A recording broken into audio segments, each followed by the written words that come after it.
Hey everyone, so today I want to talk about how to build a predictable sales pipeline.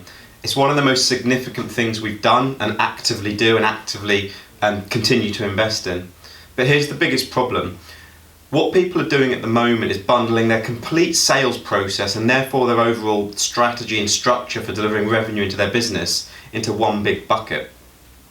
They do that kind of at a small level, so startups tend to do it quite a bit, and even in bigger organisations, what will happen is people will be held accountable and responsible for a big range of tasks within their sales process. What that means is a number of things. One, you don't get quite as clear management information as what you may need.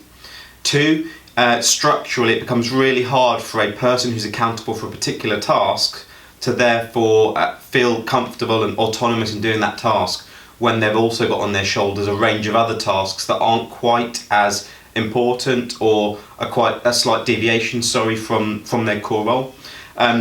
Also, and most importantly, there's no scale. There's no scale in being able to actually push a complete sales process onto a particular person and have an expectation for them to deliver across that process. So that's one of the really big problems. How do we kind of combat that? How do we change that? How do we shake it up? And I'm going to talk through three key things here that we deliver. First is separate your sales process out. So understand what your process looks up from initial inquiry right through to the sale, the acquisition of a customer, right through to maintaining that customer. Identify your sales and marketing channels. So what I mean by that is have a very clearly painted picture around exactly what your sales and marketing channels look like, exactly how they're achieving for you, and measuring each of those sales channels as standard isolated cases.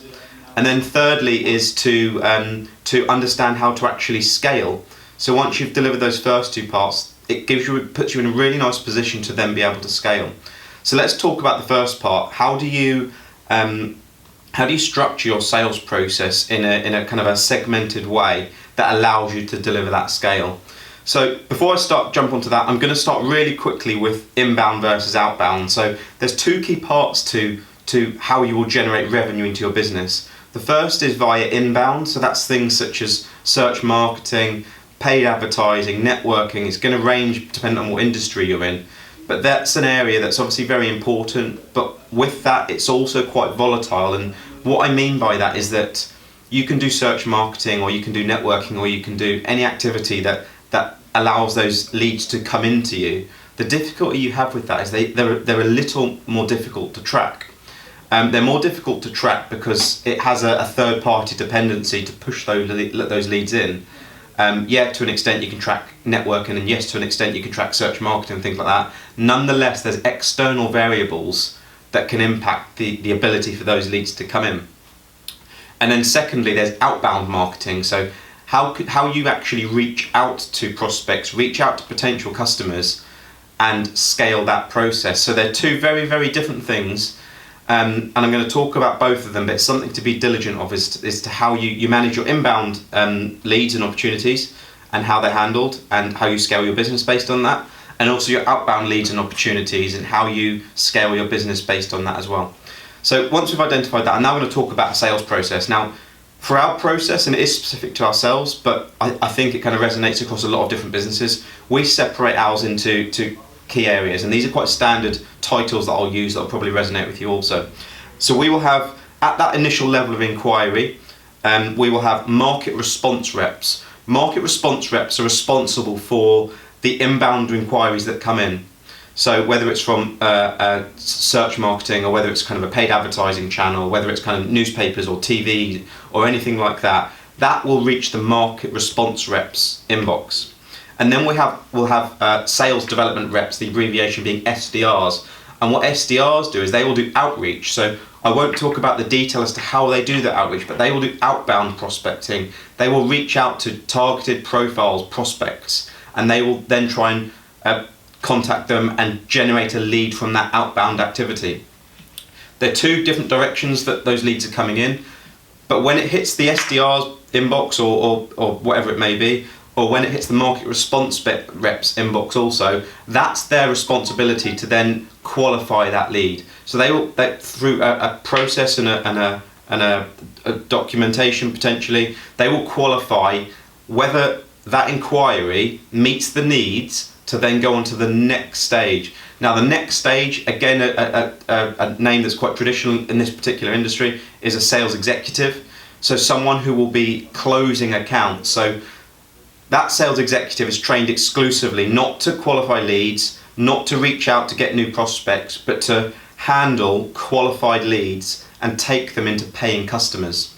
So what they will do is you'll have an internal process for that particular person or team of people who are all sales executives, but typically it will be a sequence of phone calls and emails, or typically it will be a tender process if it may be kind of a larger scale project, or typically it may be kind of online screen sharing technology and a demo or something like that. And they will be taking that prospect over the line. So over the line, I mean a paying customer. That's their responsibility.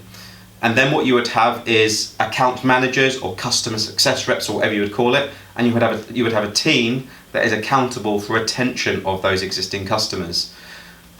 Those 4 pillars work extremely well across a number of different industries. So just to reiterate those, you'll have SDRs and market response reps who will handle either the inbound inquiries, or they will generate the outbound inquiries going out. You'll have sales executives who are processing those qualified leads into closed paying customers, and then you will have account reps, otherwise known as success reps or whatever it may be, who will have a process around retaining those reps. That's the main part of really delivering a process, managing a pipeline in a really, really quick, correct way. What you're doing, and the title of this particular video is how to generate leads and how to kind of scale up your business and how to do it in a really predictable way. The way you do it in such a predictable way is having accountable people for specific tasks that work along each of the pipeline stages, and then they work together to an extent for a period, again, which is very standardized, which is a transitional period with process around that jump between each of those pipeline stages. So that's primarily how we do it. Going back to the inbound versus outbound, there's a really important point around how to make it predictable.